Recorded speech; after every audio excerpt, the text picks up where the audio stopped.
안녕하세요. 경제도우미입니다.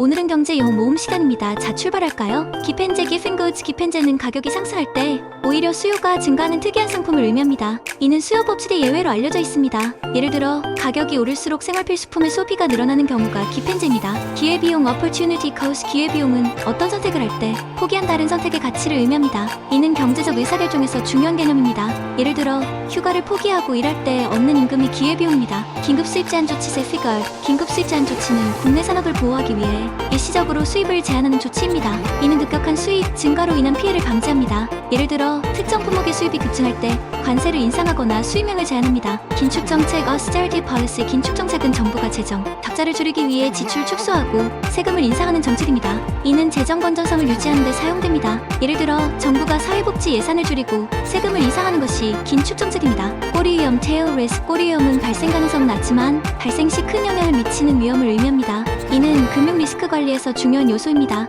예를 들어 금융 위기와 같은 극단적인 상황이 꼬리 위험에 해당합니다. 낙수효과 trickle-down effect. 낙수효과는 고소득층의 소득 증가가 결국 전체 경제에 긍정적인 영향을 미친다는 이론입니다. 이는 경제 정책의 논거로 사용됩니다. 예를 들어 대기업의 성장과 투자 증가가 중소기업과 노동자들에게 혜택을 줄 수 있다는 주장입니다. 낙인효과 stigma effect. 낙인효과는 특정 상황이나 행동이 부정적인 평가를 받는 현상을 의미합니다. 이는 개인이나 기업의 행동에 영향을 미칩니다. 예를 들어 정부 지원을 받는 기업이 시장에서 부정적인 평가를 받는 경우가 낙인효과입니다.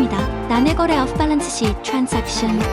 난해거래는 재무제표에 기재되지 않는 거래를 의미합니다. 이는 자산과 부채를 외부에 숨기는 데 사용될 수 있습니다. 예를 들어 금융기관이 특수목적 기구 SPV를 통해 부채를 이전하는 것이 난해거래입니다. 납부자 자동이체 direct debit. 납부자 자동이체는 납부자가 금융기관에 미리 동의한 금액을 자동으로 이체하는 시스템입니다. 이는 편리한 금융거래를 지원합니다. 예를 들어 매달 일정 금액의 공과금을 자동으로 이체하는 것이 납부자 자동이체입니다. 내국신용장 local letter of credit. 내국신용장은 국내 거래에서 사용하는 신용장입니다. 이는 수출입 거래의 결제를 보장합니다. 예를 들어 국내 기업 간의 대금 결제를 위해 발행하는 신용장이 내국신용장입니다. 반복해서 들어보세요. 좋아요, 구독 부탁드립니다.